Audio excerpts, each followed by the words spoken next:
विच ओभर में लॻभॻि 40 ॾींहंनि ताईं जारी रहंदड़ शदीद छिकताण खां पोइ आख़िरकार अमरीका ऐं ईरान विच में हिकु अहम सिफ़ारती अॻभराई साम्हूं आई आहे।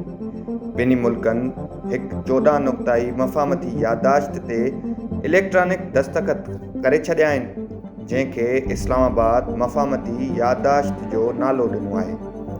अमरीकी सदर डोनाल्ड ट्रंप ऐं ईरानी सदर मसूद पेज़ेशकियान हिन मुआहिदे ते दस्तख़त कया, जॾहिं त पाकिस्तान जे वज़ीर आज़म शहबाज़ शरीफ़ सालिस जी हैसियत सां हिन अमल में शामिल थियो।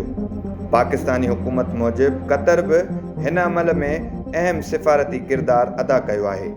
हिन मुआहिदे जो बुनियादी मक़सदु ईरान ऐं अमरीका विच में वधंदड़ तकरार खे ख़तमु करणु, आबनाए हुर्मज़ में सामूंडी अचवञु बहाल करणु ऐं इलाइक़े खे वॾी जंग खां बचाइणु आहे। मुआहिदे मूजिबि अमरीका ऐं ईरान 60 ॾींहंनि अंदरि हिकु हतमी ऐं जामे मुआहिदे ताईं पहुचण लाइ ॻाल्हियूं जारी रखंदा।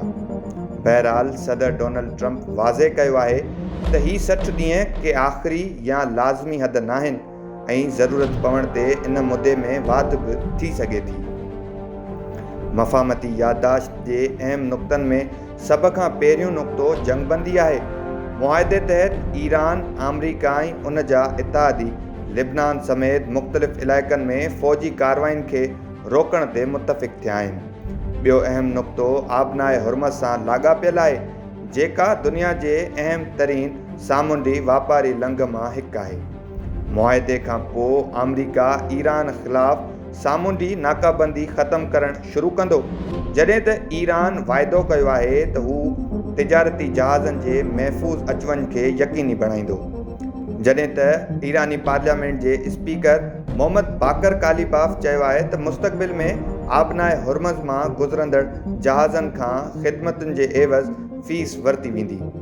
अमरीका ऐं अरब मुल्कनि हिन मामले ते पंहिंजा ख़दशा ज़ाहिर कया आहिनि, जंहिं सबबि हीउ मसइलो अञा बि बहस हेठि आहे। एटमी प्रोग्राम बाबति मुआहिदे में वाज़े कयो वियो आहे त ईरान कॾहिं बि एटमी हथियार हासिल न कंदो।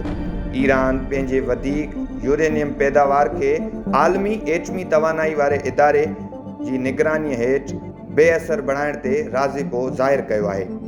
इन बदिले में अमरीका ईरान ते लाॻू कुझु मुआशी पाबंदियुनि में नरमी आणणु, फ्रीज़ थियल असासा जारी करणु ऐं मुल्क जे मुआशी बहालीअ लाइ इलाक़ाई भाईवारनि सां गॾु $300 अरब जी इक़्तिसादी मंसूबे ते कमु करण जो वाइदो कयो आहे। अमरीकी नायब सदर JD वेंस वाज़े कयो आहे त ही $300 अरब सिधी रीति अमरीका न ॾींदो, पर ईरान खे रुॻो इन सूरत में इक़्तिसादी फ़ाइदा हासिल थींदा जॾहिं हू मुआहिदे जे सभिनी शर्तुनि ते मुकमल अमल कंदो। मुआहिदे खां पोइ आलमी मार्केटुनि ते फ़ौरी असर बि ॾिसण में आयो आहे। ख़ाम तेल फ़ी बैरल जी क़ीमत, जेका हफ़्ते जी शुरूआति में $86 फ़ी बैरल खां मथे हुई, जेका हाणे घटिजी लॻभॻि $75 फ़ी बैरल ताईं अची वई आहे। माहिरनि जो चवणु आहे त आबनाए हुर्मज़ में सूरतहाल बहितर थियण सां आलमी तवानाई मार्केटुनि में इस्तेहकाम पैदा थी सघे थो। तंहिं हूंदे बि केतिरा ई सवाल अञा ताईं हल नाहिनि थिया।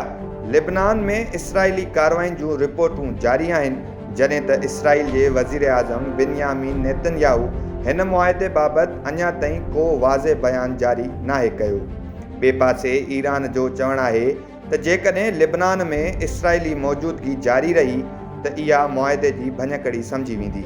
हाणे सॼी दुनिया जूं नज़रूं स्विट्ज़रलैंड में थींदड़ ईंदड़ ॻाल्हियुनि ते लॻल आहिनि, जिते ॿिन्ही मुल्कनि जा नुमाइंदा हतमी मुआहिदे जी शर्तुनि ते वधीक बहस कंदा। फ़िलहाल ही मफ़ाहमती याददाश्त मुकमल अमन मुआहिदो न, पर हिकु अहम सिफ़ारती शुरूआति आहे।